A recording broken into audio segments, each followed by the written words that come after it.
To what extent is water capable of picking up information? What does it perceive? And how does it remember it over time? The Aerospace Institute in Stuttgart has discovered a relatively simple way of making the structure of a drop of water visible. The researchers have had their efforts rewarded by insights into a very beautiful world. Each drop has a face of its own, unmistakable and unique. Why are the individual drops so different from one another?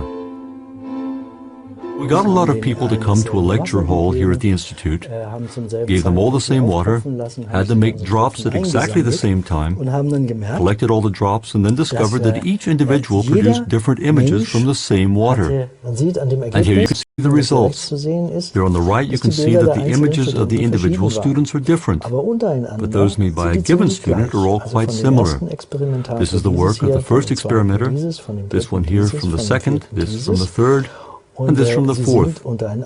Individually they can quite easily be reproduced, but you would never have thought that they were all from the same water, because when you compare the images from the different people, you see some big differences. Then we undertook experiments to find out whether things changed when we put something into the water. A real flower was placed in the water. A while later we took a drop of water, and here you can see one of the pictures. And you can see it in this picture. It's the typical image you get when you put a flower into water. You could recognize the flower in every single drop in this glass, of course. That can be reproduced and has significance. And if you were to put a different flower in here, for example, a Sweet William flower, then all the drops of this water would look like Sweet William.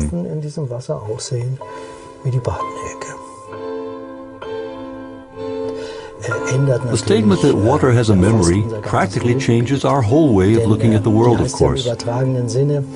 Let's travel down the Rhine in the figurative sense. The water is flowing down the Rhine, picking up information everywhere it goes. So the water has more information at the mouth of the Rhine than it had at the source. And the Dutch, living at the mouth, when they drink that water, they're also drinking all that information. Thus, the world's oceans would no longer be something that separates us, but instead a giant storehouse of information, and the rain would perhaps be a data medium carrying information to the world.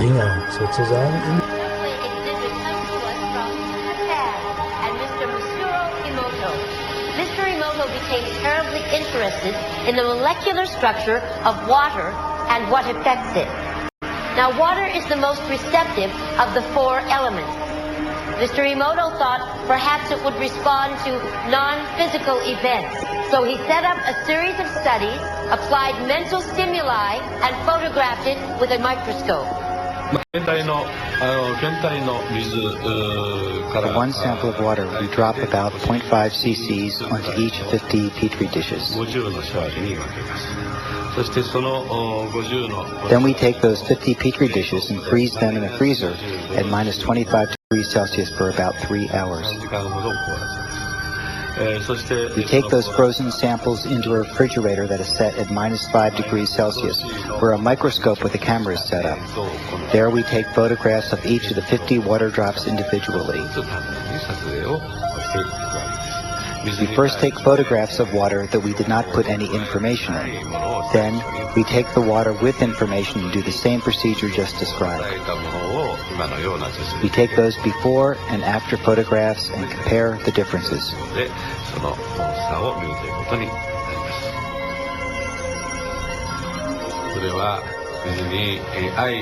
When we projected the feeling of love and thanks to water, it made the most beautiful crystal. Times like this, I think water is at peace. This first picture is a picture of water from the Fujiwara Dam. And this picture is the same water after receiving a blessing from a Zen Buddhist monk. Now, in this next series of pictures, Mr. Emoto printed out words, taped them to bottles of distilled water, and let them out overnight. This first photograph is a picture of the pure distilled water, just the essence of itself. These subsequent photographs, as you can see, are each different. This is the chi of love. And we move along here to thank you. And you can see where he taped that to this bottle here. But if you read Japanese, you already knew that. Now, Mr. Emoto speaks of the thought or intent being the driving force in all of this. The science of how that actually affects the molecules is unknown, except to the water molecules, of course. And it's really fascinating when you keep in mind that 90% of our bodies are water.